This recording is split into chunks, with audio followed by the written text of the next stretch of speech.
Imagine getting instant answers, summaries, and research help without opening 20 different Google tabs, because that's exactly what AI is designed to do. And in this video, I'm going to show you how people are using this AI search engine in 2026 to research faster, summarize content, and save a huge amount of time online. AI is basically an AI-powered search engine and research assistant that lets you ask questions in normal language and receive direct AI-generated answers instead of scrolling through endless search results. To get started, you simply go to the AI website and type your question into the search box exactly the way you would ask a real person. For example, you can ask it to explain a topic, summarize an article, compare products, answer homework questions, or even simplify difficult concepts. After you submit the question, the AI quickly generates a detailed response with explanations and summaries, and sometimes supporting sources depending on the topic.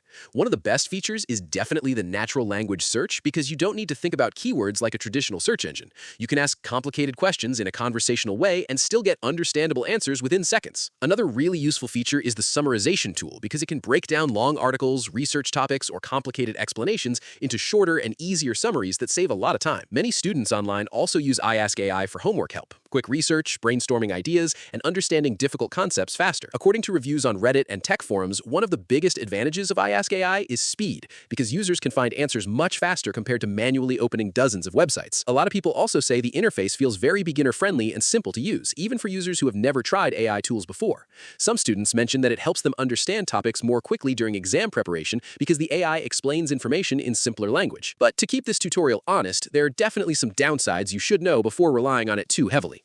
Like most AI tools, AI can sometimes generate incorrect information or oversimplified answers, especially for technical, scientific, or fact-heavy topics. Some users online also warn that AI search engines occasionally hallucinate information, so it's still important to verify important facts using trusted sources, instead of trusting every answer automatically. Another thing worth mentioning is that traditional search engines are still better for finding very specific websites, breaking news, or expert discussions, because AI summaries can sometimes remove useful context. Overall, though, AI honestly seems like a very useful tool for students, researchers, and everyday users who want fast answers and quick summaries without wasting time searching through endless links. It probably works best as a research assistant and productivity tool instead of a complete replacement for Google, but for quick explanations and faster research, it can definitely make life easier.